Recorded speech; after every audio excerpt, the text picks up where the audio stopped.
welcome you all to today's seminar on the topic Contribution of Peter Berger and Thomas Luckman to the Understanding of Construction of Social Reality. We are honored to have with us our respected Principal Madam, Dr. Ajanta Kaur, our esteemed speaker for the day, Dr. Pinaki Roy, our dear faculty members and our beloved students. I extend my warm greetings to each one. Before we move forward, I would like to inform you all that our HOD, head of the department, Dr. Tuka Mukherjee, is not present here due to unavoidable reasons, but we truly appreciate her efforts even in her absence. Before we begin with today's program, may I now request our Honorable Principal Madam, Dr. Ajanta Kaur, to say a few words and set the tone for today's proceedings. Over to you, ma'am.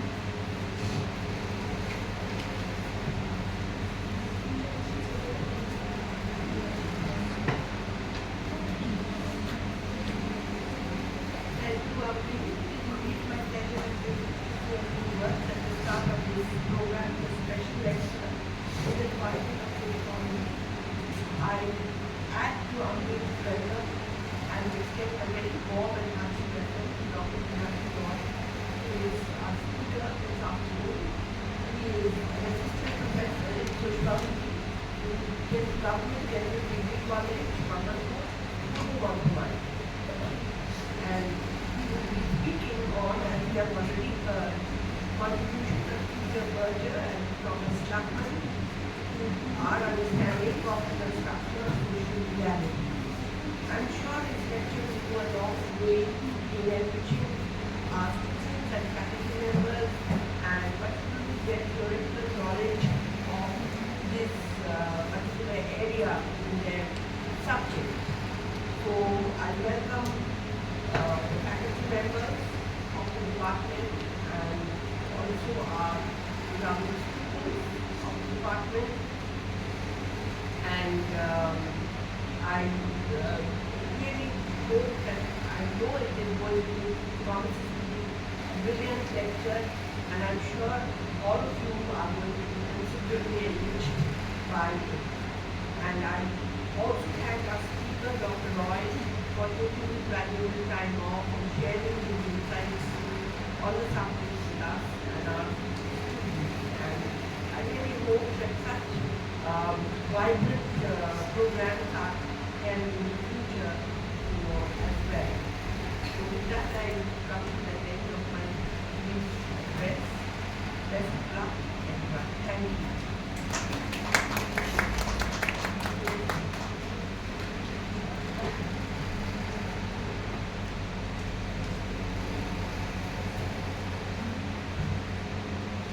I thank ma'am for her motivating words and her detailed work. Now moving forward, I may now request our students to come forward and felicitate our distinguished speaker of the day as a token of respect and gratitude.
Hello.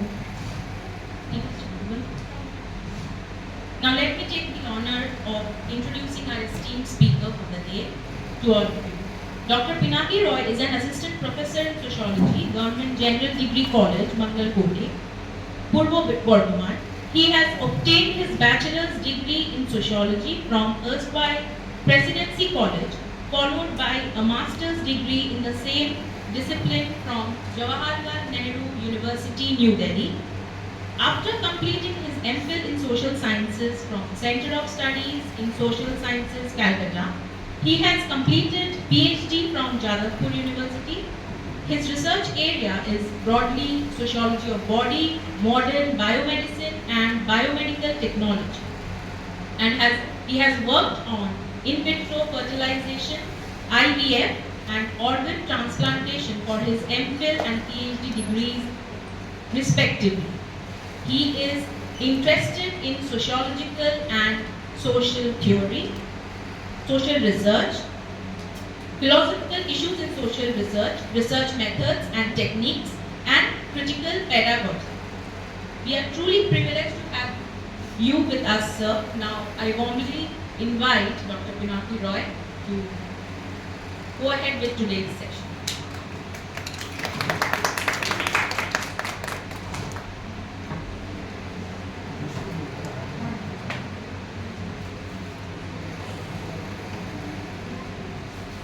As is customary, I am grateful to the Department of Sociology, Women's Christian College for inviting me and for giving me the opportunity to share my thoughts and ideas on social construction of reality by Berger and Lachman.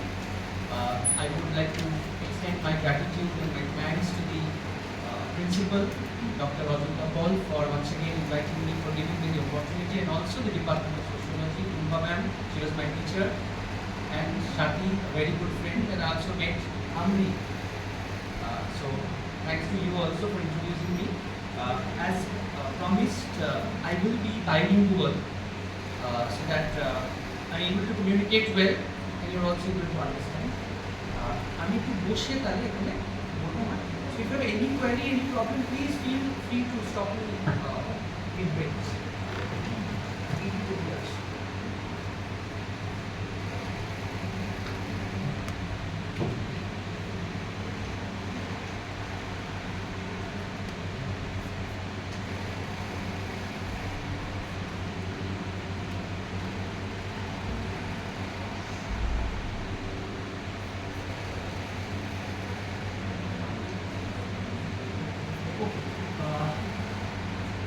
So this is not required.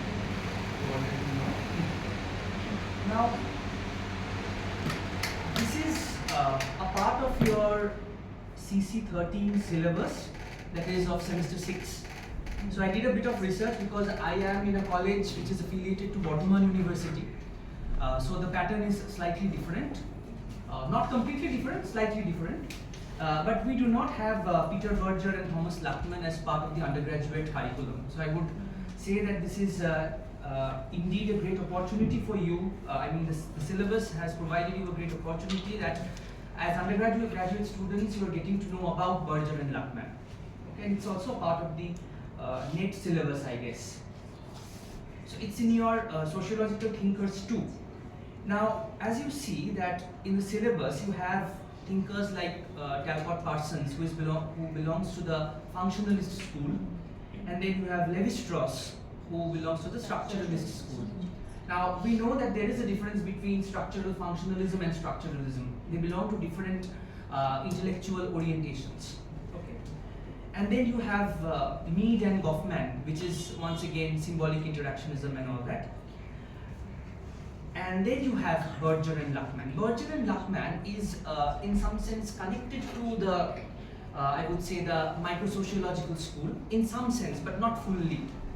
And there I would like to explain that how difficult it is to put Berger and Lachman in a particular box. Okay, they are providing us a constructionist theory of society, but it's very difficult to say that they are functionalist or structuralist or conflict theorist or symbolic interactionist, because in their ideas we see a merger of various traditions, various ways of understanding what society is. And then you have Horkheimer, Adorno, Marcuse, they belong to the critical school, the Frankfurt school.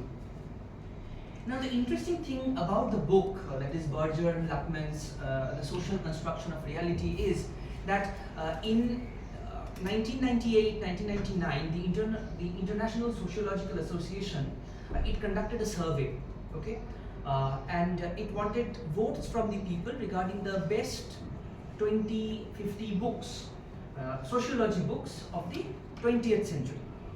And there, in terms of the votes provided or given by the people, this book ranked 5th with about 10% of the readership saying that this is one of the most seminal texts in the history of the discipline. But it is much neglected also because as students, and which is why I said that you are fortunate that as undergraduate students you are getting to know about Berger and Lachmann, which I did not get. And it was a part of the net syllabus, and in JNU I got to know about them. It was a very cursory kind of understanding. It was not a very detailed understanding also there. So this book was written in 1966, and I would like to invite you to look at the title, that is The Social Construction of Reality, and also the subtitle, A Treatise in Sociology of Knowledge, which is very, very fundamental to the understanding of what the book is, what the approach is. Okay. We know that reality is socially constructed. You all are 6th semester students or 4th semester students. By now you know that the fundamental point that we all try to make is that all kind of social reality is constructed. So we would say gender is socially constructed. Some of the post-structuralists would say that even sex is socially constructed. Okay, we would say ethnicity is socially constructed.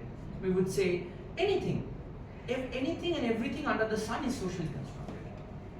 But it is very easy to say that everything is socially constructed. And I'm immediately reminded of a book by Ian Hacking, a very famous intellectual. He wrote a book called Social Construction of What? Anything under the sun is socially constructed. So all PhD, MPhil dissertations, master dissertations, they would conclude that this is socially constructed. But how? That is the question we are trying to ask. Otherwise, it is a rigged project. It's very easy to write sociology dissertations, sociology projects, and conclude that it is socially constructed. But how? And that is the fundamental question. And I think that this is a very significant contribution towards understanding of that, and written during 1960s, mid-60s. Now, I would like to draw your attention to two more important books that you should read as students of sociology. One is Invitation to Sociology, A Humanistic Perspective by Peter Berger. This is a very important book. If you have time, if it is not a part of your syllabus, if you have time, you can download the book, and even if you are not reading the book, the summary is available online. You can look up the web.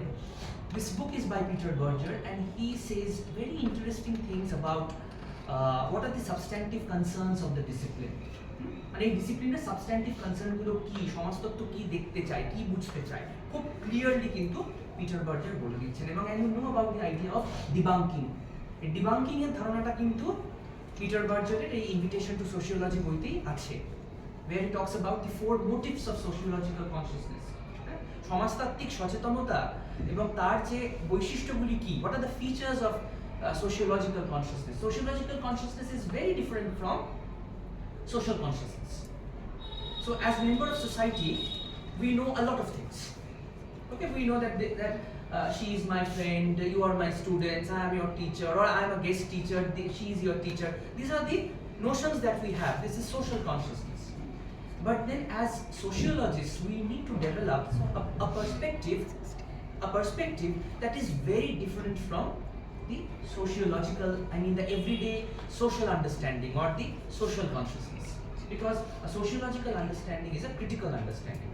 An understanding that looks at everyday reality from afar. দূরে গিয়ে দেখা। যেটা আমরা কাছ থেকে দেখছি সেটাতে আমরা এতটাই ইনভলভড, আমরা এতটাই লিপ্ত, এতটাই সাবমার্জ যে ওটাকে ক্রিটিক্যালি দেখার কিন্তু আমাদের ক্ষমতা বা দক্ষতার সৃষ্টি হয় না। ইনফ্যাক্ট সমাজ চায় না যে যেগুলোতে আমরা সাবমার্জড আছি সেগুলোকে আমরা খুব ক্রিটিক্যালি দেখি। Would you ever ask your father that I doubt whether you are my father or not? You would never do that, because it's something that is taken for granted. It is social consciousness. You have learned that he or she is your father, but you don't have any record. I mean, you have governmental records, the birth certificate, photographs, and all that. But how would you prove? How would he prove that you are his daughter, or right? So it's a very difficult thing to do. So social consciousness is different from sociological consciousness because it pushes you to ask disturbing questions, uncomfortable questions. আর যদি তোমরা এই Peter বার্জারের invitation two sociology পড়ো, দেখবে যে উনি এই কথাটাই কিন্তু বলছেন। ইটস ভেরি ডিফিকাল্ট এবং এই motives of sociological consciousness where it debunk the reality that is available, that is given, that you have received. এবং ওটাকে উনি খুব মেটাফরিক্যালি বলছে পিয়ার্সিং দ্য ওয়েল, যে রিয়ালিটিকে আমরা দেখছি সেটা না একটা ওয়েল দিয়ে Dhaka, it's covered, so you have to pierce the veil to look through the cover and unravel the complexities of social life which appear to us as very simple, right? The moment I look at you as a group of girls, it appears to me as a very simplistic fact that they are students of this department, students of this college. But if I look critically at the composition of the class, if I gather data, speak to each one of you, observe your behavior for a long period of time, then I would realize that there are multiple fissures within the department. So there are small groups, and each group having, power dynamics. Some from good English, quote unquote good English medium schools, some from Bengali medium schools, and they're having their own dynamics relating to, language, communication, so on and so forth. So sociology pushes you to that domain where you ask uncomfortable questions. Okay? So I will invite you to read Peter Berger, and he is also the contributor to the book that we will read today, that is Social Construction of Reality. And another book is Sociological Imagination by C.W. Mills, C. Wright Mills. This is also a fundamental text which invites you to look at your life within the larger framework. So when we look at social reality, we think that we are not a part of it. But my life is my life, and it is nowhere embedded in the larger context. So C. Wright Mills will invite you to kind of establish a link between your life and the larger social context, which Peter Berger is also doing in the book Invitation to Sociology. There are two chapters in this book, Invitation to Sociology. One chapter is called Man in Society, and the other chapter, the immediate next chapter, is called Society in Man. So which is basically trying to foreground how the individual and the society, they are interconnected. So you have the society in yourself, and there is very much you within the society. So and these are non-negotiable realities. এগুলোকে আমরা কোনোভাবে এটাকে আমরা মানে উপেক্ষা করে overlook করে আমরা সমাজকে বুঝতে পারি না।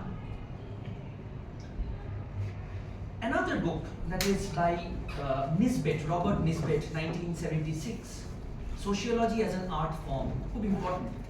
এইখানে নিসবেট যেটা বলছেন যে সোশিওলজিকে বুঝতে গেলে you have to understand it as an art form. It's not only about collecting data. I mean, you do graduation dissertations and you collect data. You do sample surveys. You interview 30 people. You gather data from individuals. But true that it is a scientific process. It is a systematic, methodical exercise.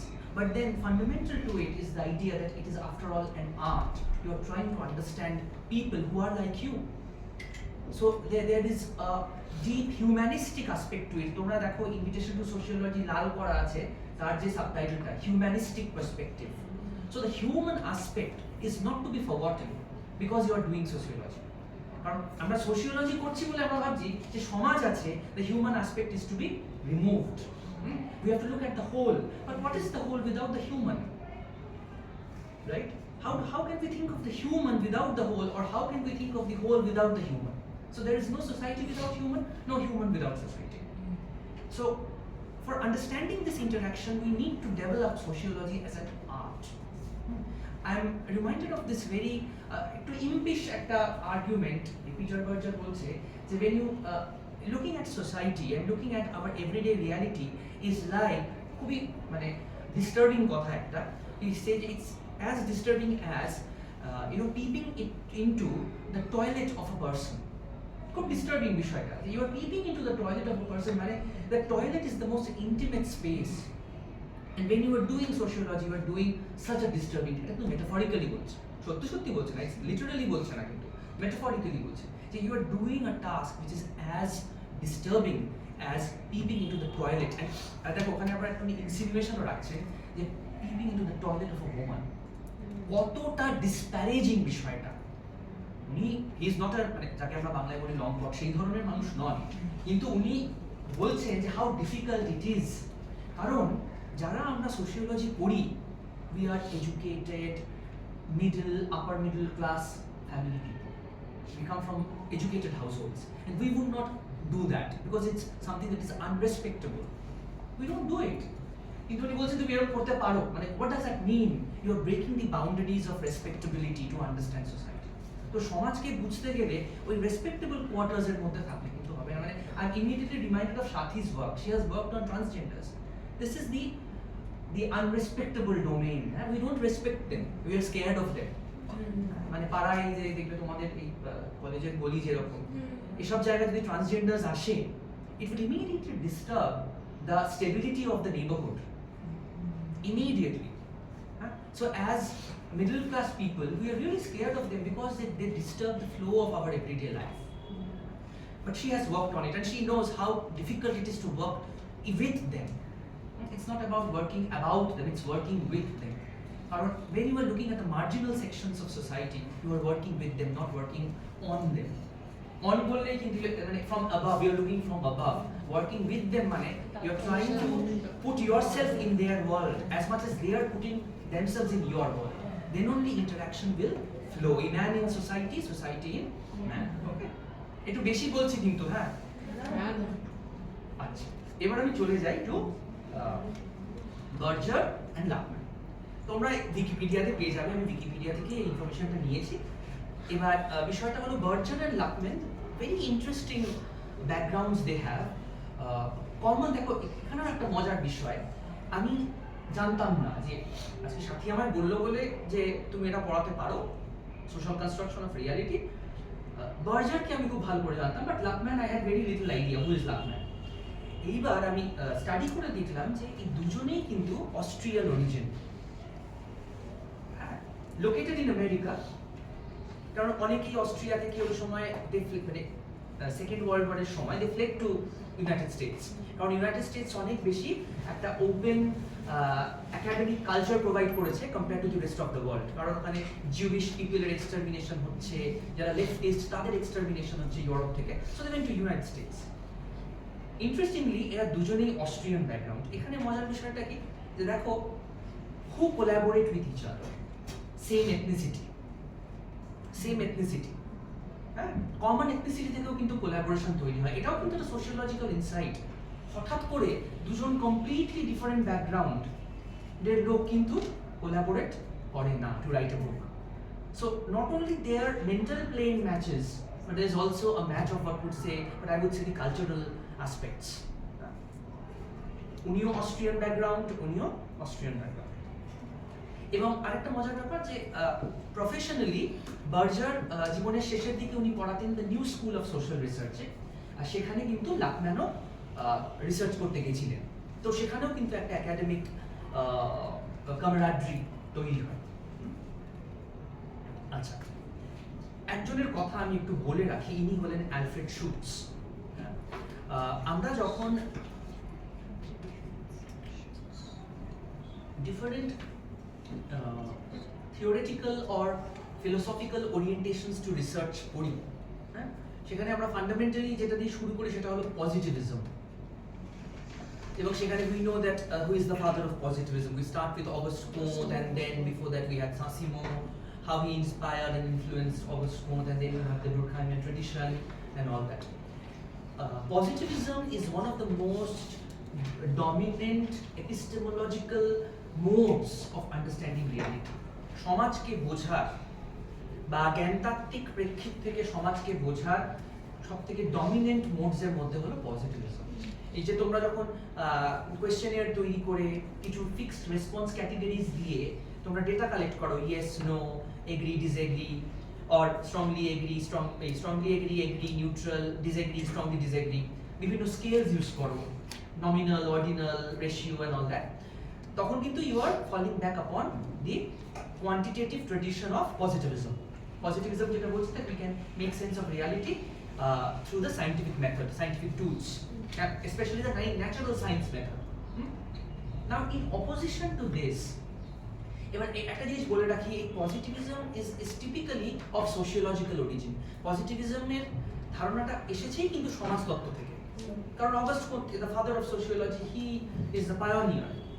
এইবার ওয়েস্টে যদি আমরা intellectual ট্রেডিশনগুলো দেখি, philosophical approaches দেখি to the understanding of reality, সেখানে already একটা dominant mode of understanding ছিল যেটা বলছে যে বিজ্ঞান ভিত্তিক, স্পেশালি যেটাকে আমরা বলি প্রাকৃতিক বিজ্ঞান, মানে ন্যাচারাল সায়েন্স বেসড যে অ্যাপ্রোচ, সেটা দিয়ে কিন্তু সোশ্যাল রিয়ালিটিকে বোঝা যায় না। কারণ after all natural science attempts to derive law-like regularities, কিছু নির্দিষ্ট বৈজ্ঞানিক সূত্র তৈরি করার চেষ্টা করে বিজ্ঞান, প্রাকৃতিক বিজ্ঞান। ফিজিক্সে আমরা যখন লস পড়ি, বিভিন্ন থিওরেমস পড়ি। এবার যারা কিনা এই পন্থার বিপরীতধর্মী ধারণা দিচ্ছেন, তারা বলছে যে it's not possible to develop theories of society, we can understand, we can interpret, এবং আমরা জানি weber belongs to that tradition. এবং সেখান থেকেই কিন্তু তৈরি হচ্ছে একটা ফেনোমেনোলজিক্যাল, যদিও ওয়েবারকে আমরা স্পেসিফিক্যালি বলি ইন্টারপ্রিটেটিভ যে ট্রেডিশন, কিন্তু তার অনেক আগের থেকেই একটু একটু করে জার্মানিতে বিশেষ করে একটা কিন্তু ফেনোমেনোলজিক্যাল ট্রেডিশন ডেভেলপ তৈরি হয়, যেখানে মূল ধারণাটাই হলো যে to understand the phenomenon you cannot put yourself at a distance. Positivism বলবে যে তুমি যখন একটা জিনিসকে বুঝছো, you put yourself at distance, দূর থেকে দেখো। বৈজ্ঞানিক কিন্তু তাই করে, যেটাকে আমরা অনেক সময় বলি birds eye view. Birds eye view কি? ওপর থেকে দেখছো তুমি, দূর থেকে দেখা। Because when you look afar, দূর থেকে যখন দেখছো, it gives you an objective view, এটা ধারণা আমাদের। তো ফেনোমেনোলজিস্টরা বলছে when you look at phenomena afar from a distance, you fail to grasp the intricacies of, the nuances of what is happening. So you need to immerse yourself in the phenomena. ঘটনাটায় বা যেটা ঘটছে, যেটা তুমি দেখছো, সেখানে তুমি যদি নিজেকে ইমার্স করে ফেলো, তাহলেই তুমি বুঝতে পারবে। তো এরকমই একটা পন্থা কিন্তু অ্যালফ্রেড শুটস ডেভেলপ করে। উনি একজন ফিলোসফার। অবভিয়াসলি অ্যালফ্রেড শুটসের আগে, অ্যালফ্রেড শুটস ইন্সপায়ার্ড হয়েছিলেন হুসার্লের দ্বারা, এডমান্ড হুসার্ল, তাকে হাসার্ল বলে। এবার শুটস কিন্তু ওয়ান্স এগেইন অস্ট্রিয়ান ফিলোসফার। তার মানে ইউরোপে কিন্তু একটা যে ফেনোমেনোলজিক্যাল যে অ্যাপ্রোচ, সেটা কিন্তু ডেভেলপ অনেক আগে থেকেই করছে। এবং সমাজকে কিভাবে বুঝবো, হিউম্যান এক্সিস্টেন্সকে কিভাবে বুঝবো, এবং সেটা কি আফার একটা ডিস্টেন্স বোঝা যায় কিনা, সেটা নিয়ে একটা ডাউট অনেক আগেই তৈরি হয়েছে। শুটসের ফান্ডামেন্টাল কন্ট্রিবিউশনসের মধ্যে একটা যেটা হলো, উনি বলছেন যে আমাদের যে কনসিয়াসনেস বা আমাদের যে সচেতনতা, সেটাকে আমরা কিভাবে বুঝবো, এবং সেটাকে কি আমরা অন্যান্য মানুষ এবং তাদের সচেতনতাকে না বুঝেই বুঝতে পারি? ইন্ডিভিজুয়াল কি অটোনমাস? আজকে যদি আমি তোমাদের মধ্যে থেকে সবাইকে এই ঘর থেকে সরিয়ে একজনকে রেখে দিয়ে তার সাইকোলজিটা বোঝার চেষ্টা করি, একটা কন্ট্রোলড সেটআপ তৈরি করি, তাহলে কি আমি সম্পূর্ণভাবে তার সাইকোলজি বুঝতে পারবো? পারবো না। ইমিডিয়েটলি তার মাথায় এটা আসবে যে এই ভদ্রলোক এতগুলো লোক ছেড়ে আমায় কেন ধরলো, এরা তো বাইরে চলে গেল, চলে যাবে, ভাবছি বলো, আমি এখানে আটকা পড়ে রইলাম। ইমিডিয়েটলি সেটাই তার মাথায় আসবে। So consciousness, to understand consciousness of the individual, we need to understand the larger consciousness, বৃহত্তর যে সচেতনতা, the social consciousness, the social realm, সেটা বোঝার প্রয়োজন আছে। এবং সেখান থেকেই উনি দুটো ইম্পর্টেন্ট কনসেপ্ট দিচ্ছেন। একটা কনসেপ্ট তো ওনারই ইন্টারসাবজেক্টিভিটি। আমরা জানি যে আমরা ইন্ডিভিজুয়ালসকে সাবজেক্ট বলি। আর হোয়াট ইজ ইন্টারসাবজেক্টিভিটি?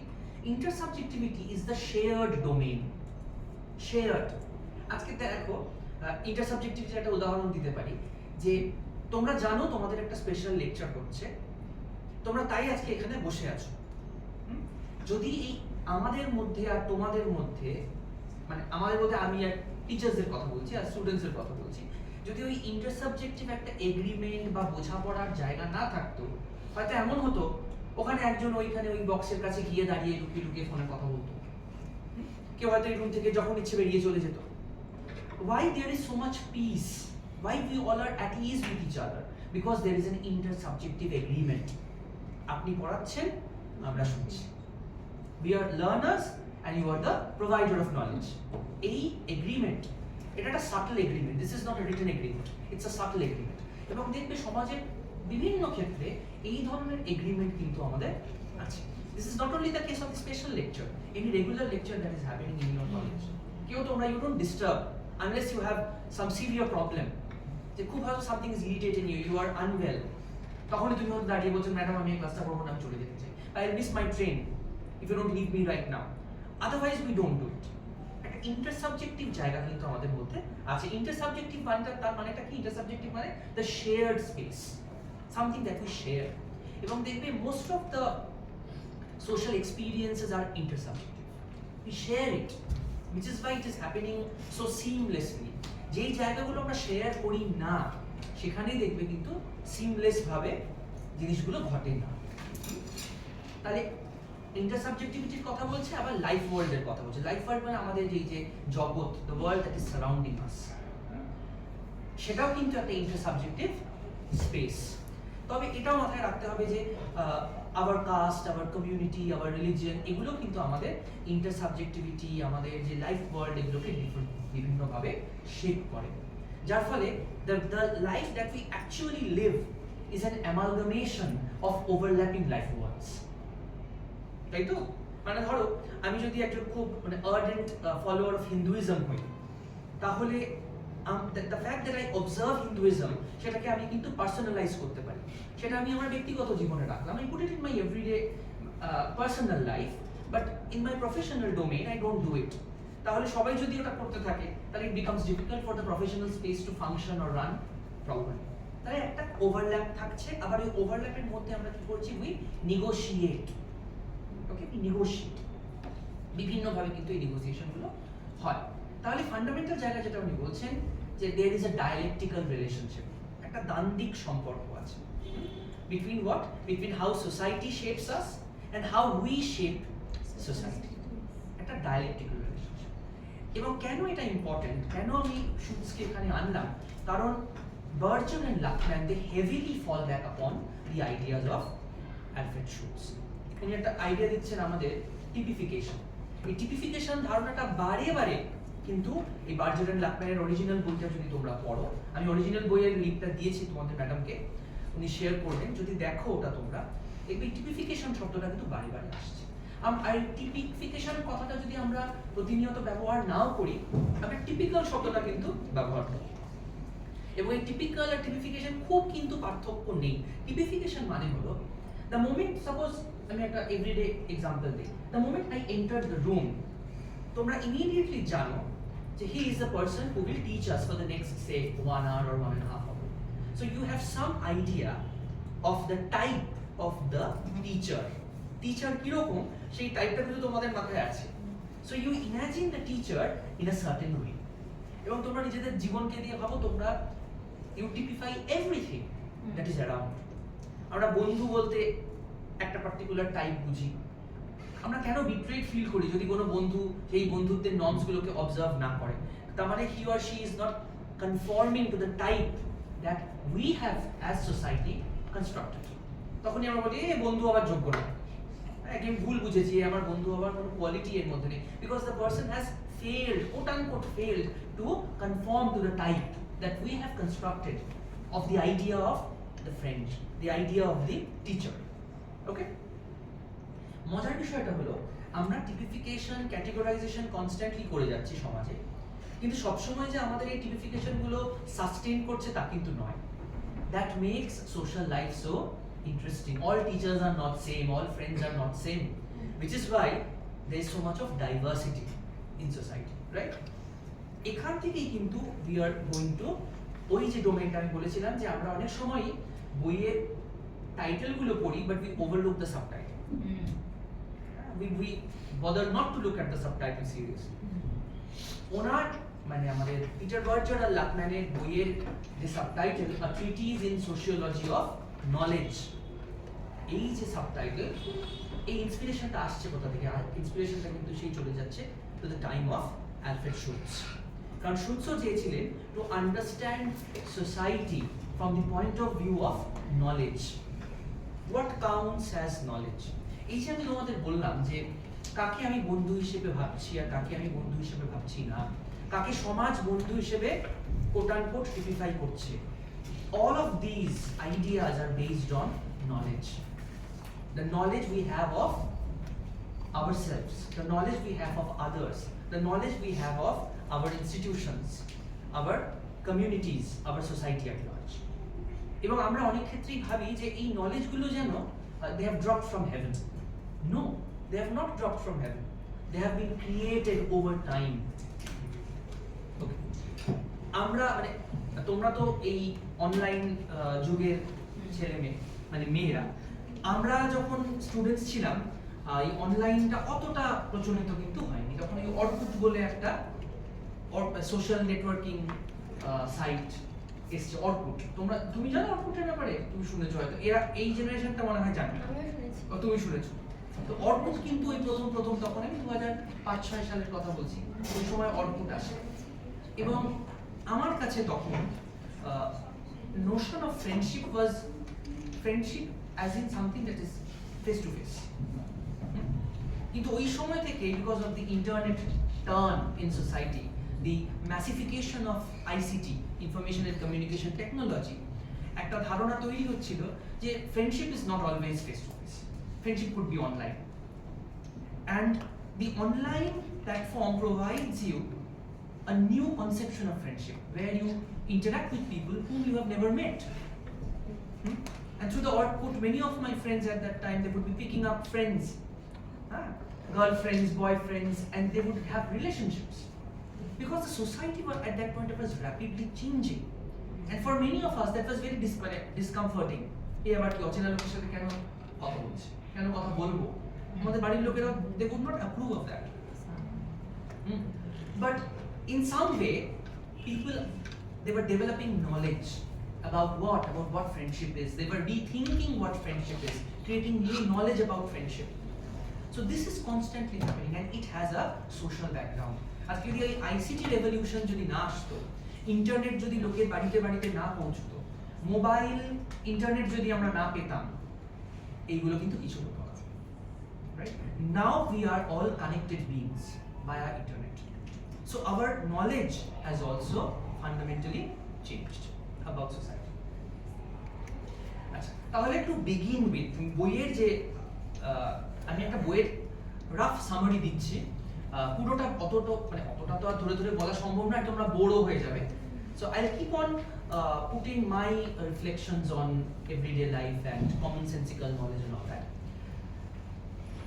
মূলত যেটা উনি বলছেন সেটা হলো যে বইটা যদি তোমরা খোলো, প্রথমেই যেটা ওরা বলছে যে we are trying to understand society from the point of view of sociology of knowledge. এবং এই বইতে দুটো কনসার্ন আছে, ডুয়াল কনসার্ন। একটা হলো society as objective reality, society as subjective reality. তোমরা বলবে যে স্যার এই সোসাইটি অ্যাজ সাবজেক্টিভ রিয়ালিটি আর society as objective reality, this is something মানে we know, this is not new. If you go back to Durkheim, he is speaking about society as objective reality. Durkheim যখন ওনার rules of sociological মেথডে বলছে treat social facts as things, তোমরা নিশ্চয়ই মনে আছে দুর্খেমের social ফ্যাক্টসের ধারণা। এবং দুর্খেম বলছে social facts are external, social facts are general, social facts are independent of individual. এর মানেটা কি? What is the import of the argument? The argument is that society is a reality that is independent of the individual. আমি ব্যক্তি হিসেবে সমাজকে গুরুত্ব দেই বা না দেই, সমাজ আমার থেকে একটা বৃহত্তর রিয়ালিটি, বাস্তব। আমরা প্রত্যেকজন ব্যক্তি, we will disappear in time, but society will exist. This makes society a larger reality. তাহলে সত্যি তো সোসাইটি as objective reality নতুন বক্তব্য কিছু নয়। আবার দেখো society as subjective reality. Think of Max Weber. বলছে what is sociology? উনি বলছে sociology is the study of social action, the causes, the flow and the outcome of social action. এবং উনি যখন সোশ্যাল অ্যাকশন ডিফাইন করছেন, উনি clearly বলছে যে social action is premised on the subjective meanings people attach to their action.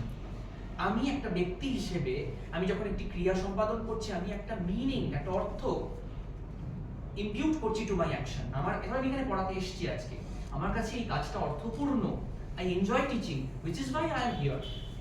Otherwise I would have disappeared from this place. আমি কেন পড়াবো আজকে, আমার আজকে অফ ডে, আমি আজকে পড়াবো। কিন্তু আমি পছন্দ করি বলে। কিন্তু আরেকটি ব্যক্তি সে কিন্তু could choose not to teach, কারণ তার কাছে মনে হচ্ছে this is my preparatory day, I will take rest, কারণ আমি বর্তমানে অনেক দূরে যাই, আমি আজকে পড়াতে চাই না, আমি আমার বাড়িতে থাকবো। তো আমার কাছে এটা অর্থপূর্ণ। এবার ওয়েবার যেটা বলছে যে এই ধরনের বিভিন্ন ক্রিয়াকে যদি আমি অ্যামালগামেট করি তাহলেই সোশ্যাল রিয়ালিটি তৈরি হয়। সো তাহলে social reality is not something that is outside impinging upon the individual, যেটা কিনা দুর্গেম বলছে। It is external to the individual, it is coercive. Social ফ্যাক্টের যে ডেফিনিশন মনে করো, মানে কোয়ার্সিভ শব্দটা আছে, যে তোমার বাইরে থেকে ফোর্স করছে। মানে আমি অনেক সময় আমার স্টুডেন্টসদের বলি যে মানে I may be a humanist and I may not believe in religion, কিন্তু যদি আমাকে একটা অ্যাপ্লিকেশন ফর্মে লিখতে হয়, হ্যাঁ, যে এবং সেটা কম্পালসারি যদি হয়, তাহলে আমায় লিখতেই হবে I am a Hindu. I cannot bypass that question. This is coercive aspect of the religion, coercive aspect of the institutional norms. তাহলে subjective reality, society as subjective reality is not new. Already we have an idea of this. Max weber দিয়ে গেছে।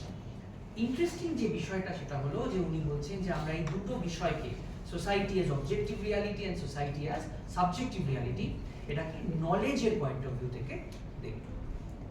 এবং কিরকম হবে উনি বলছেন this will be based on the phenomenological analysis of reality of the everyday life, reality of the everyday life. তার মানে একধারে আমি বলছি অবজেক্টিভ রিয়ালিটি, একধারে আমি বলছি সাবজেক্টিভ রিয়ালিটি।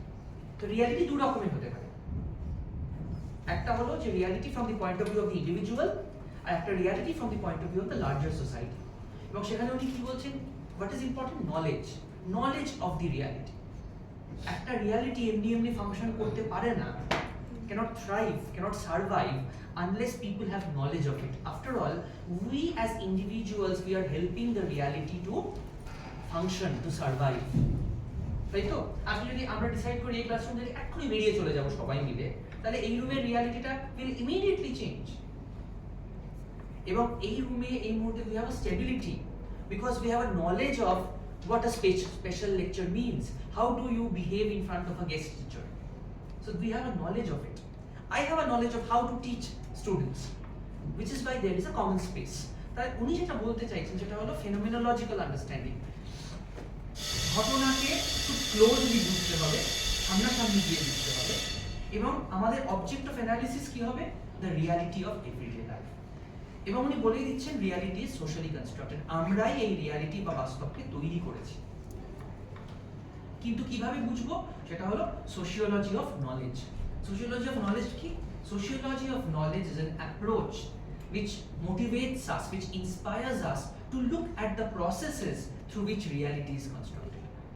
আমরা মোস্টলি যেটা করি, we take reality for granted.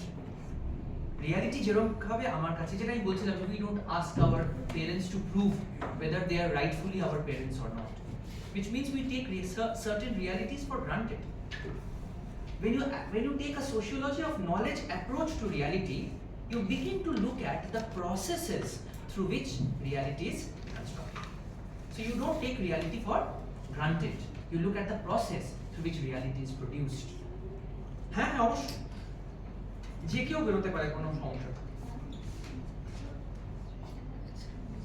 তাহলে এখানে রিয়ালিটি এন্ড নলেজ আর দি কি টার্মস, বাস্তব এবং জ্ঞান, these are the key terms over here. তাহলে why sociology of knowledge? The first thing is that আমাদের প্রাত্যহিক জীবনে, in our everyday life, we do not bother about how everyday knowledge is created. We really don't bother. Only when we become, say, a sociologist or say a philosopher, we begin to ask questions about the reality. এটা কি বাস্তব বা এটা নাকি এটা বাস্তব নয়। Fundamentally আমরা কিন্তু এই ধরনের প্রশ্ন করি না, কারণ যেটা আমি বলছিলাম যে this is disturbing, this disturbs the flow of everyday life. এবং যেটা উনি বলছেন যে সাধারণত সমাজতাত্ত্বিকরা যেটা করে থাকে সেটা হলো তারা বলে যে reality is different in different societies. কারণ সোশিওলজিস্টদের একটা টেন্ডেন্সি আছে that they tend to relativize everything. Relativize everything মানে কি, যে প্রত্যেক সমাজের একটা নিজস্ব বাস্তব আছে। Every society has its own reality, and this reality is derived from its environment, from its culture, from its people. So we tend to relativize. ফিলোসফার্সরাও আবার যেটা করে, ওরা অনেক সময় একটা এক্সট্রিম লেভেলে চলে যায়। ওরা রিয়ালিটিকে একটা অ্যাবস্ট্রাকশন হিসেবে দেখে। একটা অ্যাবস্ট্রাকশন মানে যেটা মানুষের থেকে অনেক দূরে কিন্তু মানুষের উপর একটা প্রভাব ফেলে। এখানে যেটা বার্জার, একটু না এই স্লাইডসগুলো একটু উপর নিচ হয়ে গেছে, আমি জানি না কেন, আমার মানে ল্যাপটপে ঠিকই আসছে। তো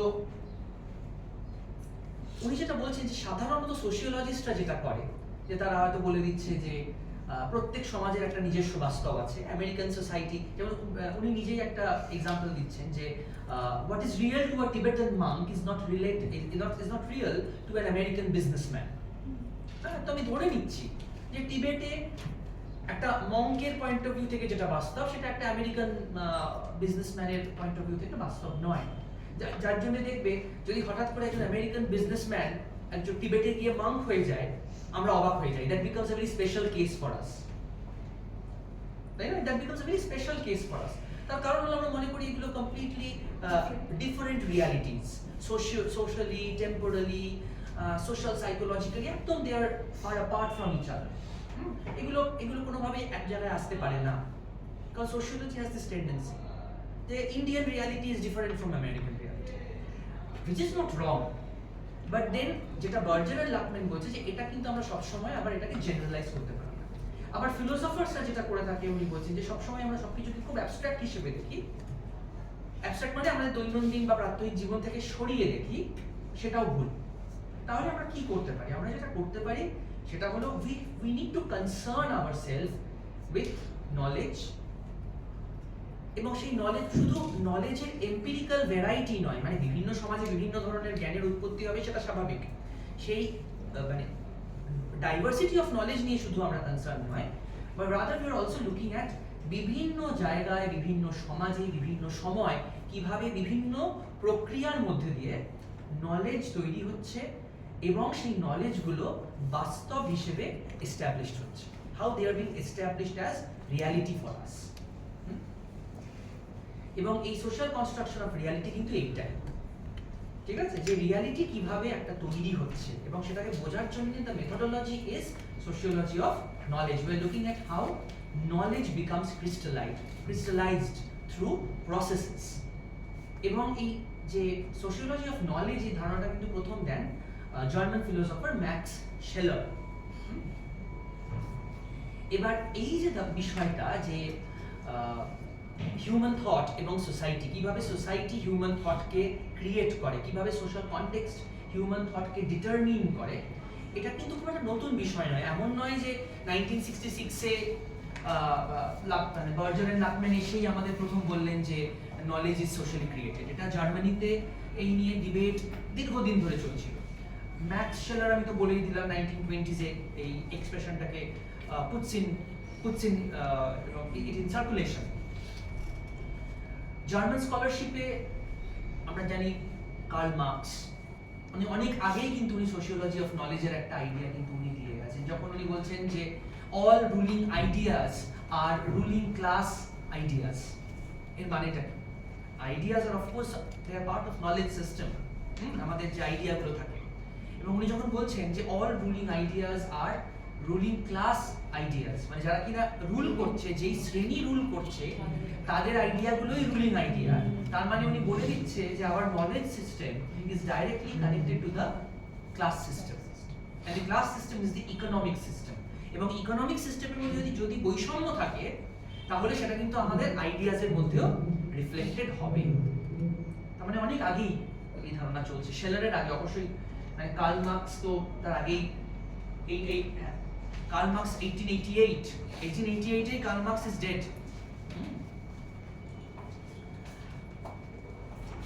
উইলহেম ডিলদের concept of the inevitability of historicity of all human thought, প্রত্যেকটা ধারণা যেগুলো আমাদের আছে, আমরা যে ধারণাগুলো ডেপ্লয় করি ইন আওয়ার এভরিডে এক্সিস্টেন্স, প্রত্যেকটার একটা ইতিহাস আছে। They have not dropped from heaven, they have evolved. যেমন একটা এক্সাম্পল আমি দিতে পারি, এই যে এখন দেখবে আমরা খুব কালচার নিয়ে কথা বলি এবং আমরা বলি যে দিস ইজ কালচারাল ডিফারেন্স। হ্যাঁ, আসলে অনেক সময় যেটাকে আমরা কালচারাল ডিফারেন্স বলি সেটা আসলে ক্লাস ডিফারেন্স, শ্রেণীর তফাৎ। হ্যাঁ, মানে difference of test and preference. কি ধরনের জামা পরছি আমি, কিভাবে আমি কথা বলছি, কিভাবে আমি খাচ্ছি, কিভাবে আমি চলছি, আমি এগুলোকে আমরা অনেক সময় কালচারাল ডিফারেন্স। আবার সার্টোরিয়াল চয়েসেস, কি ধরনের জামা কাপড় পরছি, আমরা বলি দিস আর কালচারাল ডিফারেন্সেস। আসলে অনেক সময় দিস আর ক্লাস ডিফারেন্সেস। এবং এই কালচার ধারণা, যেটা কিনা আমরা বাংলায় সংস্কৃত বলি বা সংস্কৃতি, এই কনসেপ্টটা কিন্তু মেইনলি এসছে ফ্রম রবীন্দ্রনাথ ঠাকুর। একটা পয়েন্টে রবীন্দ্রনাথ ঠাকুর কিন্তু he was in favour of using the word krishti in place of sanskriti. কৃষ্টি শব্দটা কিন্তু উনি চেয়েছিলেন, কিন্তু যেটা হয় যে সবসময় সব টার্মস অ্যাকসেপ্টেড হয় না by the larger community, the readership. So people were in favour of the word sanskriti, বা যেটাকে আমরা কালচার বলতে এখন বাংলায় বুঝি, রাদার দ্যান কৃষ্টি। তার মানে every term has a history to it. এবং উইলিয়াম ডেলদি, জার্মান হিস্টোরিয়ান, উনি কিন্তু এই কথাটা অনেক আগেই বলে গেছেন। শেলারও কিন্তু এই কথাটা বলছে যে society determines the presence of ideas. কি আইডিয়া কোন সমাজে থাকবে সেটা সোসাইটি ডিটারমিন করে। কিন্তু শেলার একটা জায়গায় ডিফার করেছিল, উনি বলছেন যে সমাজ আইডিয়াজের প্রেজেন্স বা অ্যাবসেন্সকে ডিটারমিন করতে পারে, কিন্তু কন্টেন্টকে পুরোপুরি ডিটারমিন করে না, মানে তার যে সাবস্টেন্স সেটাকে ডিটারমিন করে না। কিন্তু একটা জায়গায় উনি এগ্রি করছিলেন, যেটা হলো যে যেই নলেজটা আমরা পাচ্ছি অ্যাজ ইন্ডিভিজুয়ালস, সেটা কিন্তু কি হয় ওভার আ টাইম আমাদের কাছে ন্যাচারাল অ্যাটিটিউড হয়ে যায়। যেটা আমাদের রিসিভ উইজডম, যেটা আমাদের receive knowledge, it becomes natural attitude that becomes the dominant way of understanding social reality. Okay? যেমন ধরো আমাদের সময় যেখানে কিনা মিডল ক্লাস ফ্যামিলিজে মহিলাদের যেখানে যারা কিনা বাড়িতে থাকছে, বাড়ির কাজ করছেন, যাদের আমরা তখনই সময় হাউস ওয়াইফস বলতাম এবং আমরা স্বচ্ছন্দ বোধ করতাম হাউস ওয়াইফস বলে। ইন কোর্স অফ টাইম তোমাদের জেনারেশনে তোমরা হয়তো যেখানে হয়তো তোমাদের মায়েরা অনেকেই ধরো বাড়ির বাইরে কাজ করতে যাচ্ছে, এবং যদি বাড়ির বাইরে কাজ করতে নাও যায়, যেখানে ডিভ্যালুয়েশন অফ হাউস ওয়ার্কের আইডিয়াটা অনেকটা বদলে গেছে, মানে হাউস ওয়ার্ককে অতটা ডিভ্যালুয়েট করা হয় না। এখানে you prefer to identify your mothers as homemakers rather than হাউস ওয়াইফস। কারণ when we say housewives, we impute a sort of slavery to it. মানে somebody is confined to the public or to the private domain. Homemaker যখন আমি বলছি, we are imputing an idea of productivity, making. You are making the home, so we impute an idea of productivity. Ideas কিন্তু change হচ্ছে, কিন্তু দেখো এই changing ideas গুলো এক একটা সময় কিন্তু সেগুলো আমাদের মাইন্ডকে ডিটারমিন করেছে। I never thought of my mother as a homemaker. I thought of her as a housewife. But your generation would prefer to look at the mother as a homemaker, because you look at housework as productive work. আমাদের সময় housework was not looked upon as productive work. যার জন্য দেখবে একটা সময় ছিল, most বলবো না সব পিতারাই বাড়ির কাজ কোনোদিন করেনি এরকম হয় না, তোমরা তোমাদের বাড়িতে নিশ্চয়ই এখন অনেক বেশি করে, বা এখন আজকের যুগেও বাবারা বাড়ির কাজ করে না, এরকম আছে। সব জায়গায় সব সমাজেই সব রকম মিক্সেস থাকে। কিন্তু আগেকার ধর আজ থেকে 30 বছর আগে এটা বা 40 বছর আগে situation was like this. Our fathers would never enter the kitchen. এবং Bengali household norm is that only. Men who enter the kitchen are not liked by women and also the maids. বাড়ির কাজের লোকেরা যারা domestic help, মানে কাজের লোকটা একটু degraded, মানে ডেরোগেটরি টার্ম, ডোমেস্টিক হেল্প যারা, they really look down upon men who enter the kitchen frequently. এবং বাড়িতে দেখবে তারা এসে গল্প করে, ওই বাড়ির যে দাদা ভীষণ রান্নাঘরে ঢোকে এবং সব ব্যাপারে খোঁজ নেয়, which they do not like, because it's understood predominantly as the woman's domain. The wife has access to it, the girl has access to it, the daughter has access to it, and the domestic help, not the man. তাহলে this becomes a natural attitude for us. আমরা এরকম ভাবেই জগৎকে দেখতে থাকি। Karl Mannheim, another very important figure in sociology of knowledge, উনি বলেছিলেন knowledge must always emanate from a particular position. Knowledge কিন্তু এই যেটা বললাম from heaven নয়, it is located. Knowledge is always located. আচ্ছা, এইবারই আমি চলে যাচ্ছি ডিরেক্টলি টু বার্জার এন্ড লাকম্যান, এবং ওরা কিন্তু একটা কথা বারে বারে বলছে যে উই আর বিল্ডিং থিওরি। যার জন্য দেখো তোমরা থিঙ্কার্স এর মধ্যে ওখানে পড়ছো ওদের, এবং ওরা as thinkers they are try to provide you food for building theory. They are providing you ingredients for developing theoretical ways of understanding social reality. এবং যার জন্য ওনারা বলছেন যে আমরা থিওরি করছি, but this theory is not a typical philosophical way of doing theory, which is abstract. যেটাকে আমরা দৈনন্দিন প্রাত্যহিক জীবনের মানডেন এক্সাম্পলস দিয়ে বুঝতে পারি না, সেরকম নয়। দেখবে ফিলোসফিতে তোমাদের যদি কারোর ফিলোসফি পাস কোর্সে থাকে বা এখন পাস কোর্স বলে না, মাইনর বা জেনারেশন এইভাবে থাকে, দেখবে ফিলোসফি যখন লজিক বিশেষ করে কিছু এক্সাম্পলস দিয়েও কিছু বোঝানোর চেষ্টা করে না, সেই এক্সাম্পলগুলো খুব খটোমটো, প্রপোজিশনসগুলো আমরা কিন্তু বুঝতে পারি। কিন্তু আমি যখন তোমাদের ধরো ডোমেস্টিক হেল্পের কথা বলছি, তাদের অ্যাজাম্পশনসের কথা বলছি, তোমরা বুঝতে পারছো, which I can read from your faces, right? কিন্তু আমি যদি কিছু থিওরিটিক্যাল প্রপোজিশনস, ফিলোসফিক্যাল প্রপোজিশনস নিয়ে কথা বলি, তোমরা হুট করে বুঝবে না, কারণ inherent two philosophy is certain abstraction, কিছু অ্যাজাম্পশন যেগুলো আমাদের দৈনন্দিন প্রাত্যহিক জীবন থেকে ডিট্যাচড। তো এনারা যেটা বলছে যে আমরা থিওরি বিল্ড করছি, but this theory is not tied to abstract concerns, this is tied to empirical concerns, our observable reality, যেই বাস্তব আমরা প্রাত্যহিক জীবনে পর্যবেক্ষণ করছি তার সাথেই ডিরেক্টলি কানেক্টেড। ওকে, এবং সেটা কি? সেটা হলো আমাদের কমন সেন্সিক্যাল এভরিডে লাইফ, প্রাত্যহিক জীবন এবং তার যে কমন সেন্সিক্যাল অ্যাজাম্পশনস।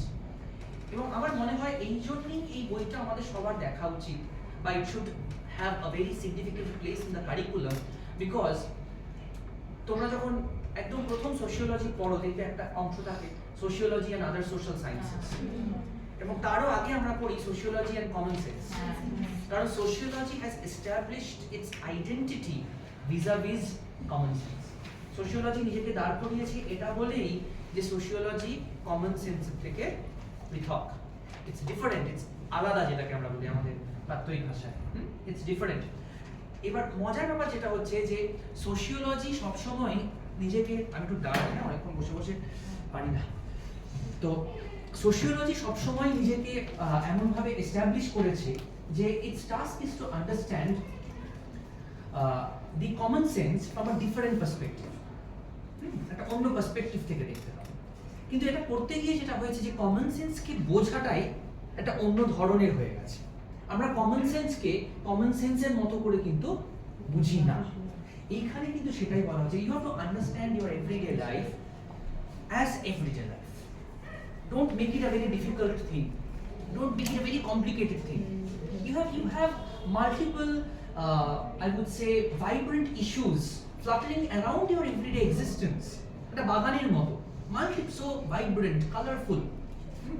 নানান ধরনের ফুল, once again metaphorical for the lives that we have, the friends that we have, the community within which we live, the aspects of the community. And if you try to understand it from the point of view of the everyday. Don't impose a positivist or something, একটা খুব কঠিন ধরনের একটা structure আমরা impose করে দিচ্ছি রিয়ালিটির উপর, যার জন্য দেখবে, মানে আমি তোমাদের দোষ দিচ্ছি না, তোমরা যদি একটা ছোট স্টাডি করো যে লাস্ট 10 ইয়ার্সে এই ডিপার্টমেন্টে কি ধরনের ডিসার্টেশনস হয়েছে, রাইট? তোমরা দেখবে যে একটা technique topic ICT use, women's work, education of the minorities, so on and so forth, বিভিন্ন ধরনের বিষয় থাকতে পারে, but nobody would probably write a dissertation on my life, say my life, কারণ তোমরা যদি নিজেদের লাইফের সম্পর্কে একটা নামচা, রোজ নামচা যেটাকে আমরা বলি, আমরা জার্নালিং করি অনেক সময়, সেটাকেও তো আমি রিসার্চ হিসেবে দেখতে পারি, সেটাকেও তো আমি আমার how I am putting out my thoughts in the diary. It could be a way of understanding the larger social reality. তোমার যে ক্রাইসিস, আমার মনে হয় আমরা যদি এরকম বিভিন্ন ইয়াং মেন, ইয়াং উইমেন তাদের ডায়েরিজ পড়ি, অফকোর্স ওই ওয়ান্স এগেন ওটা একটা লেকচারার্স কাজ হয়ে যাবে, ওই পিপিং ইনটু দ্য টয়লেটের মতো, যেটা আমরা করি না, আনরেসপেক্টেবল অ্যাক্টিভিটি, যদি আমরা করি, সেই ডায়েরি থেকে আমরা যে রিফ্লেকশন অফ সোসাইটি পেতে পারি, সেটা আর ওই ইন্টারভিউতে what is your income, how many people are there in your household, and do you have a cycle, do you watch a television, is there, how many air conditioners are there, এই বলে তো আমরা class বোঝার চেষ্টা করি অনেক সময়, সেগুলো দিয়ে বোঝা যায় না। প্রবাবলি এই কনসার্নস গুলো দিয়ে, ক্রাইসিস গুলো দিয়ে, যেগুলো which is reflected in our journals, and the crisis is very commonsensical. You know, young girls like you are bound to, not all, are bound to face some psychological crisis at some point. Right? Now, if I look through the journals and the way you pour your thoughts in the journal, that will give a great way, you know, I would say a great leap into the social reality.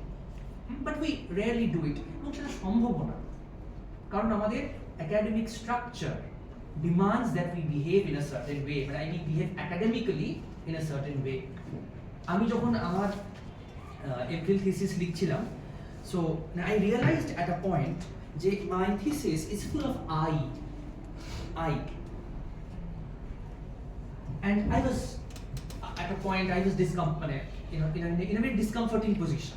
আর মনে হচ্ছিল এতটা thesis আমি লিখে ফেলেছি, it's full of I. কারণ academic writing is not supposed to be filled with I. You're supposed to write as if you are not there. আমরা এরকম ভাবে লিখি, this is how we write. They said, but I am not there. But my supervisor then, he was very comfortable with this. উনি কিন্তু at all আমাকে একবারও বলেনি যে why are you pouring your thoughts so much into the thesis? The thesis is supposed to be an objective representation of reality. It's not your diary. You're not writing a literary work. কিন্তু when you write in an I mode, you bring commonsensical things into play, which is very difficult to do within the academic structure that we have. কিন্তু এরা যেটা বলছে যে you have to look at the commonsensical knowledge, এবং the fundamental question যেটা উনি বলছেন সেটা হলো how subjective meanings acquire objective facticity. এই যে আমি কিছুক্ষণ আগে বললাম young girls like you, not all, are bound to face mental crisis. বিভিন্ন কারণে হতো, think of cyberbullying হতে পারে. We are so much all over the place in the cyber world. We are prone, we are vulnerable to bullying. হ্যাঁ, এবার যদি আমি তোমাদের সাথে সবার সাথে কথা বলতে থাকি, সব বা কথা না বলে if I look at your journals, তাহলে দেখা যাবে এই তোমাদের সাবজেক্টিভ মিনিংস এন্ড এক্সপেরিয়েন্সেস, এগুলোর কিন্তু একটা অবজেক্টিভ ফ্যাক্টিসিটি আছে. Many girls like you all are going through such phases, or you have gone through in the past, or maybe you will face in the future. Okay? তা যেগুলো আমাদের subjective, মানে এখানে তোমরা এটাই বোঝার বিষয়, সেটা হলো what he is trying to say, that anything that is subjective, if we amalgamate it, it will give us a objective facticity.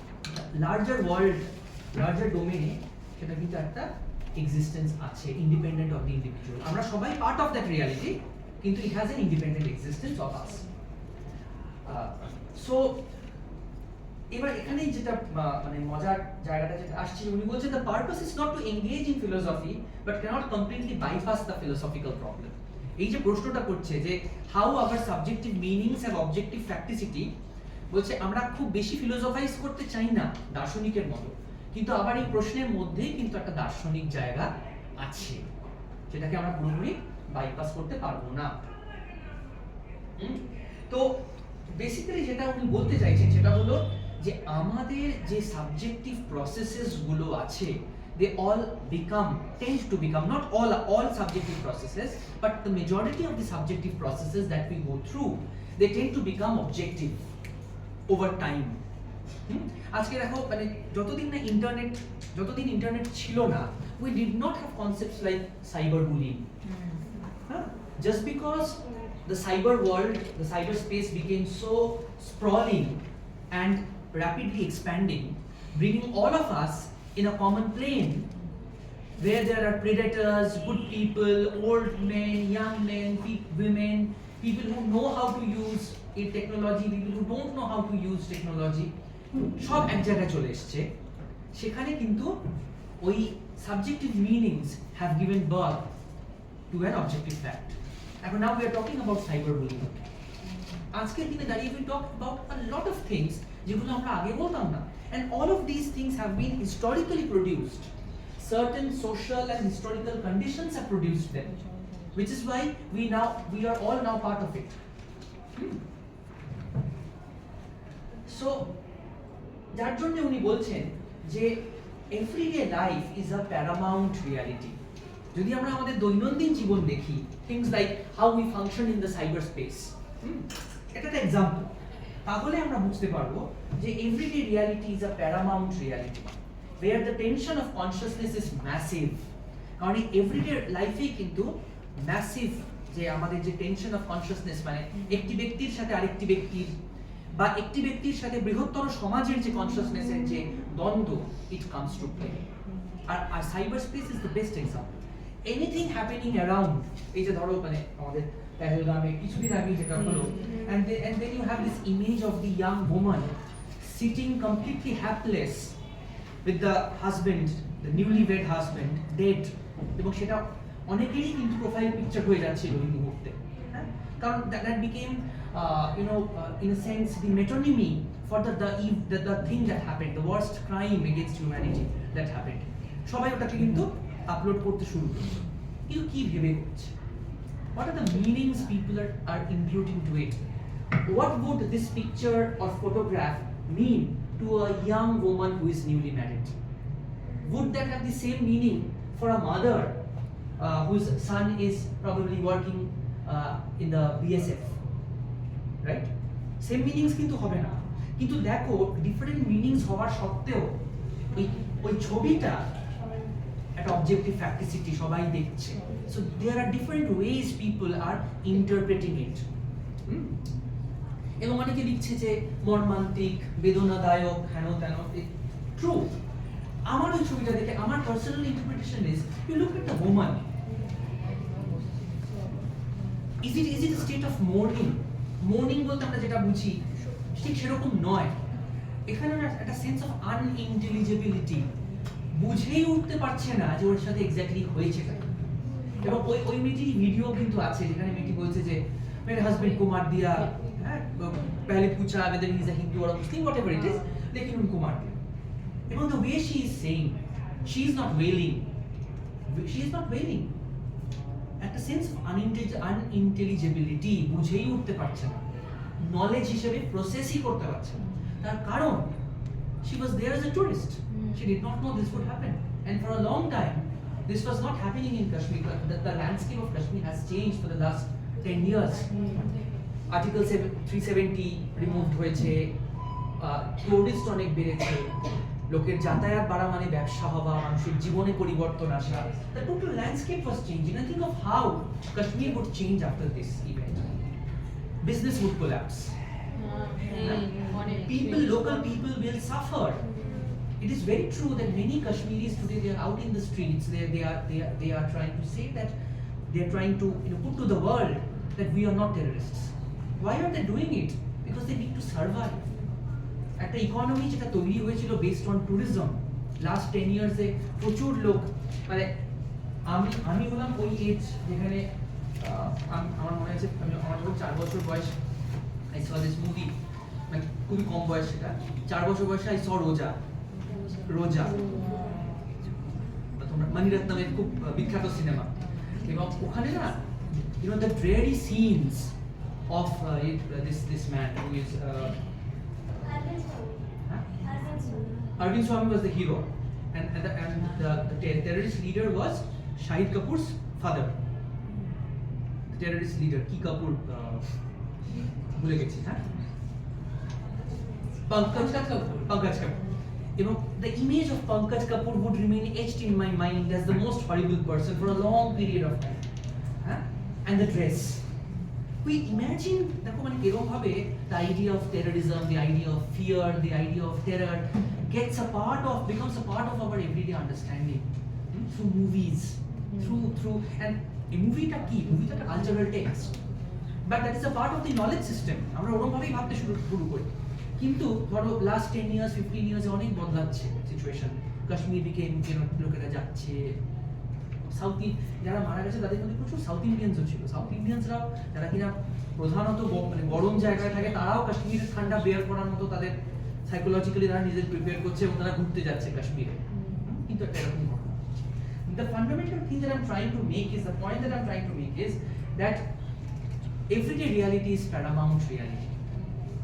The only fact is that we impute different meanings to it in different ways. And when we impute meanings to reality, then in course of time, they acquire an objective facticity.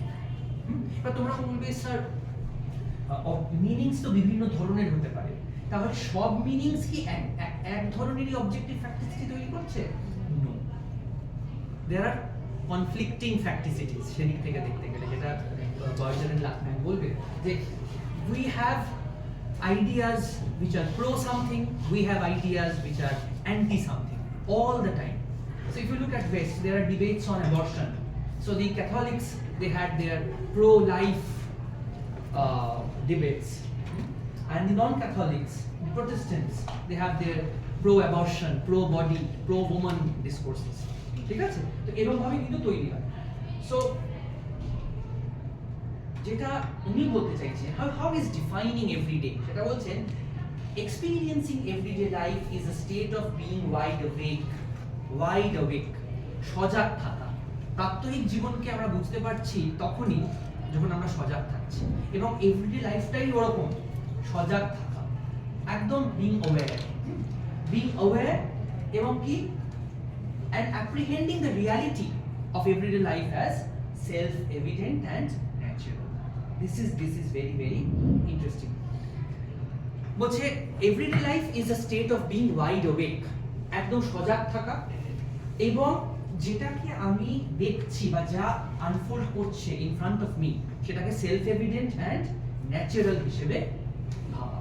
এইখানে কিন্তু তৈরি হচ্ছে conflict. আমি সজাগ, কিন্তু যেটা আমার কাছে আছে আমি সেটাকে সেলফ এভিডেন্ট হিসেবে ভাবছি, আমি মনে করছি এটাই চরম বাস্তব, this is the fundamental truth.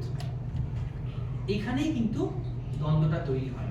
আমি যদি সজাগ হই, তাহলে কি যেটাই আমাকে দেওয়া হবে আমি সেটাকেই চরম সত্য হিসেবে মানবো না, মানার কথা নয়, কারণ আমি তো ক্রিটিক্যালি ভাববো, সমালোচনামূলক প্রেক্ষিত থেকে দেখবো। কিন্তু এভরিডে লাইফের নেচারটাই এরকম যে আমরা সজাগ থাকার সত্ত্বেও, despite being wide awake, whatever we receive as part of the everyday life comes to us as self-evident, as natural, which is why we don't question everyday life. প্রাত্যহিক জীবনকে আমি প্রশ্ন করি না। আমার খুব ইমিডিয়েটলি মনে পড়ছে আরভিং হ্যারল্ড গারফিঙ্কেল, ড্রামাটার্জি ব্রিচিং এক্সপেরিমেন্টস। গারফিঙ্কেল বলছে যে হঠাৎ করে সকালবেলা একদিন তুমি, আমাদের একটা রুটিন থাকে এভরিডে লাইফে, ঘুম থেকে উঠে আমি দাঁত মাজি, আমি স্নান করি, হ্যান্ড সো ফোর্থ। হঠাৎ করে যদি আমি এই রুটিনটা ভেঙে একদিন ঘুম থেকে উঠে আমি আমার নাকে বলিয়েই আমাকে বিরিয়ানি দাও, বিরিয়ানি খাও, it will disturb the flow of everyday life. আমরা সবাই জানি যে সকালে উঠে দাঁত মাজাটাই ইজ ন্যাচারাল, সকালে উঠে স্নান করা বা নিজের কাজে বেরোনো ইজ ন্যাচারাল।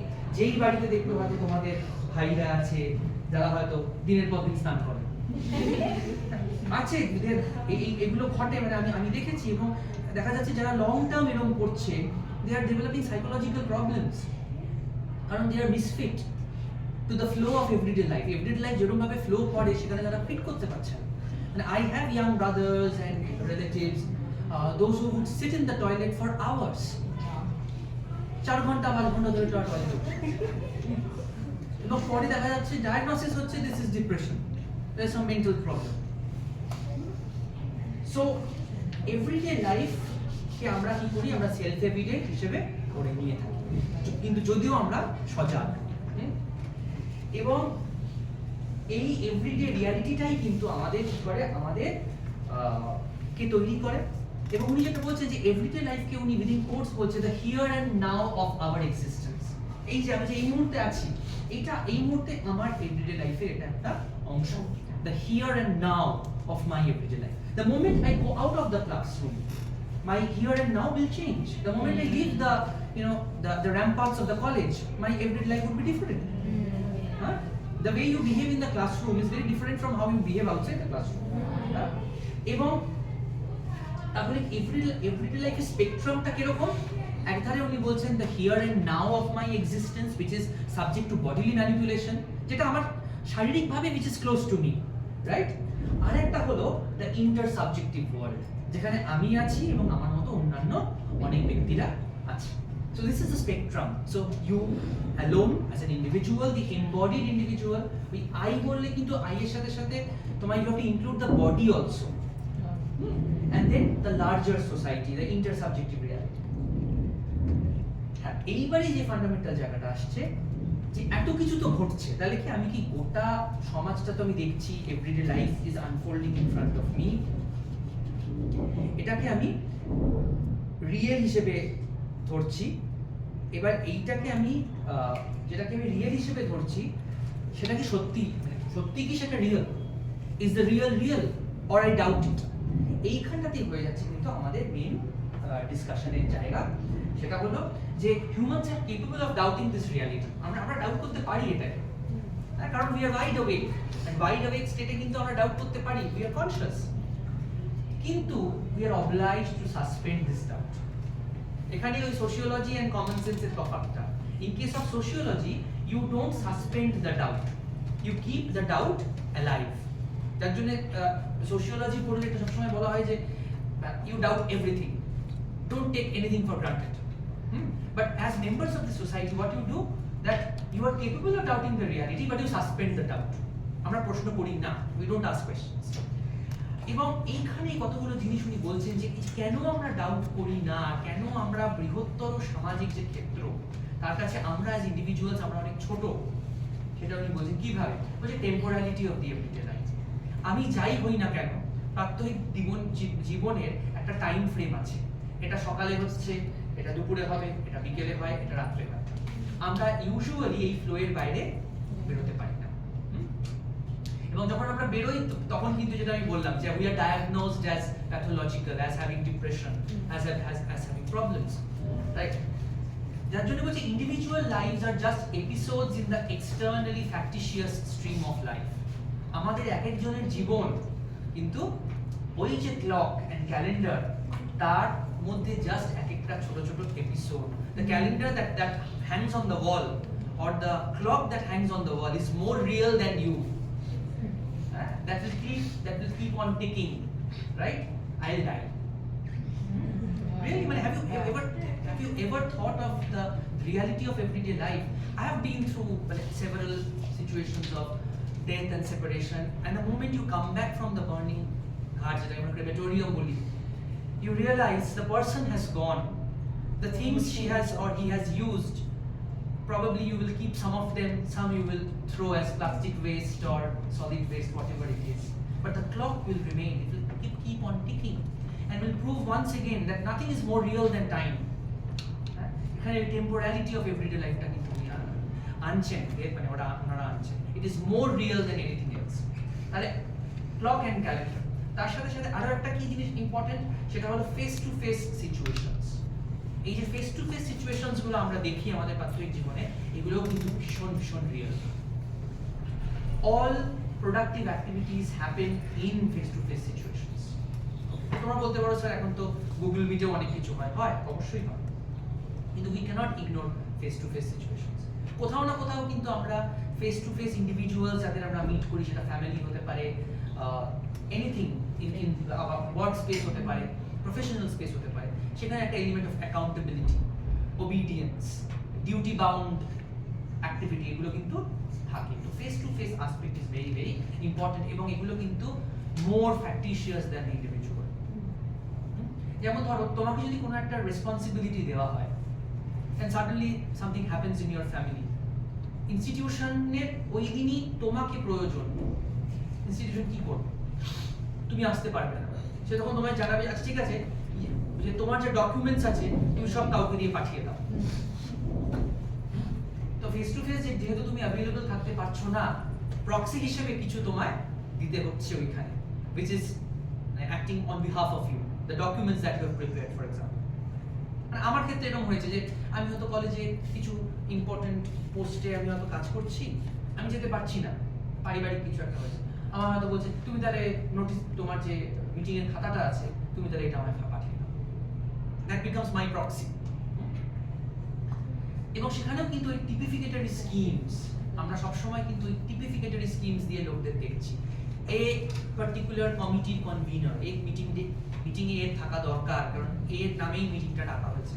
এ যদি আসতে না পারে তাহলে এর প্রক্সি হিসেবে কেউ না কেউ থাকবে। তো এরকম ভাবে কিন্তু আমাদের গোটা জগৎটা সাজানো। there is a continuum of typifications, এবং সেখানে here and now of the individual থাকছে, here and now of face to face relations থাকছে, টু অ্যানোনিমাস অ্যাবস্ট্রাকশনস, মানে অনেক বৃহত্তর বিষয়গুলো থাকছে। Society is an anonymous abstraction.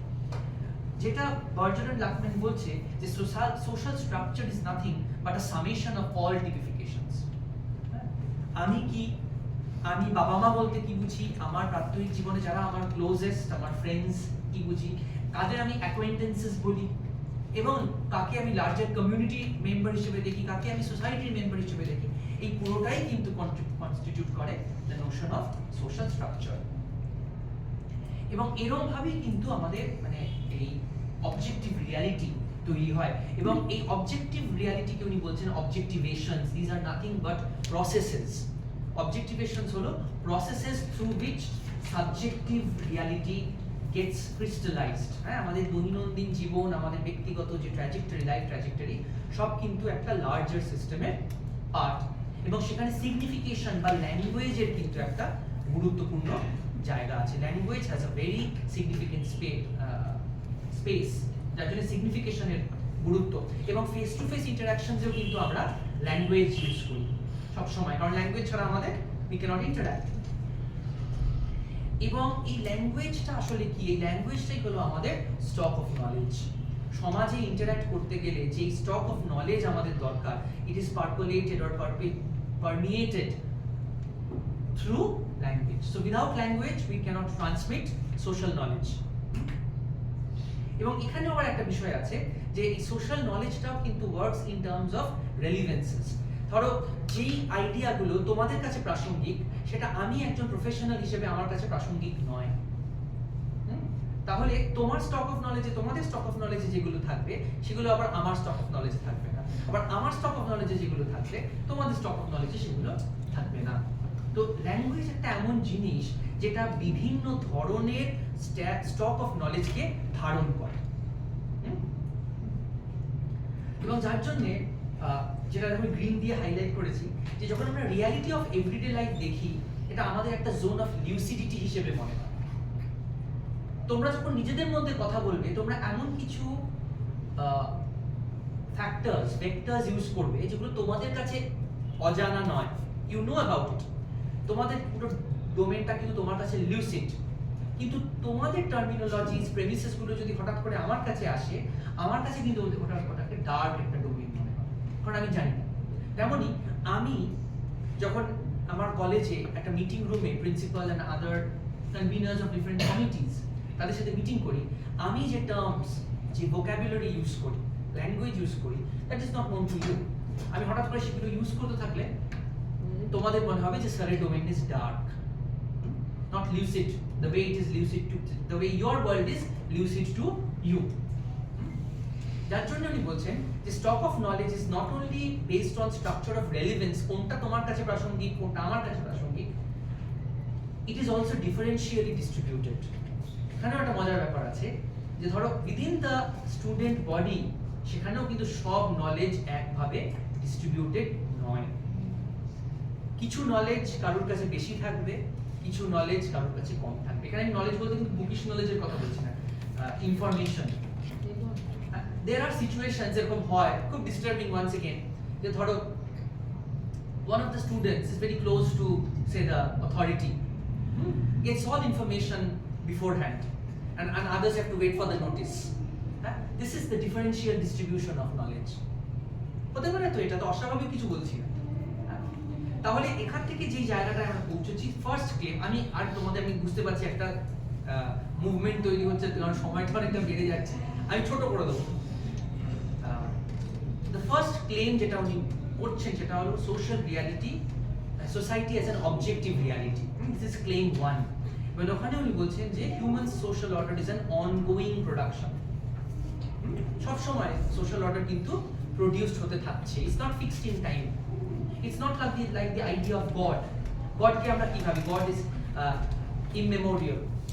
But do you ever think of Lord Shiva, in the older form, পাকা চুল, বাতাক মাখা বা কিছু এরকম আমরা ভাবি না, হ্যাঁ? It is frozen in time. তো সো এরকম ভাবে হিউম্যান সোশ্যাল অর্ডার কিন্তু ওরকম ফ্রোজেন ইন টাইম নয়, it is dynamic, constantly unfolding. এবং উনি বলছেন যে মানুষও কিন্তু তাই, যার জন্য মানুষ তৈরি করছে হিউম্যান সোশ্যাল অর্ডার বলছে, শুধু সোশ্যাল অর্ডার বলছে না, ইটস আ হিউম্যান প্রোডাকশন। এবং সেটা কি করে হচ্ছে? থ্রু এক্সটার্নালাইজেশন। মানুষ একা একা বাঁচতে পারে না, this is the fundamental thing. আমরা ক্লোজড ইন্টেরিয়রিটিতে বাঁচতে পারি না। when you listen to a good lecture, you feel happy.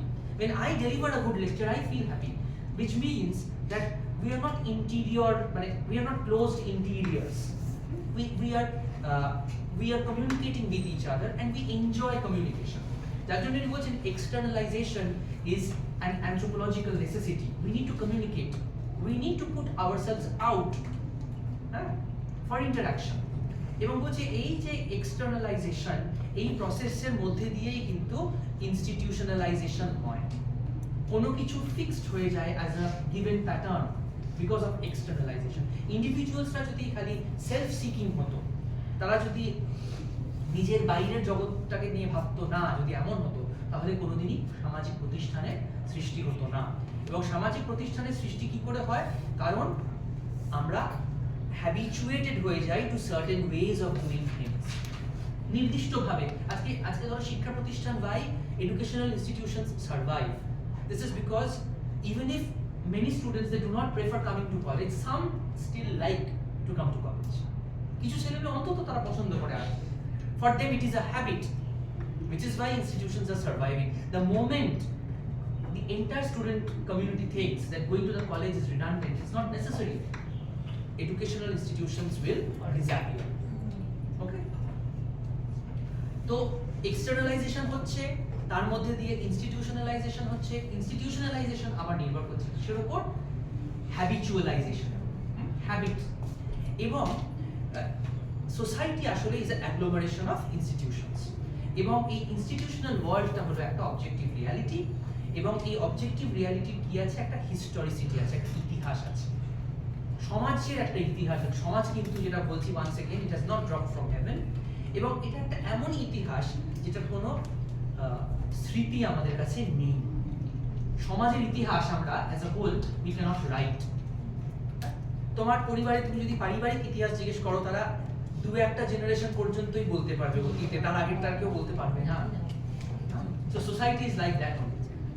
So the paradox is man is capable of producing a world that he experiences as something other than human product. তোমার বাবা মা তোমাকে 3 পুরুষের record দিতে পারে, তারপরে তার আগের রেকর্ডটা কিন্তু দিতে পারবে না। তার মানে the family, the clan, the lineage is a human production, but still you do not have control over it. তোমার হাতের বাইরে।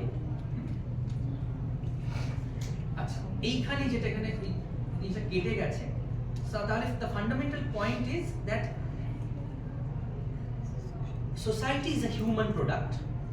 যেটা এখানে দেখা যাচ্ছে না, society is a human product. Society is an objective reality. Society is a human product, মানে society কে মানুষ তৈরি করছে। Society একটা objective reality, is independent of the individual. তার third aspect is man is a social product.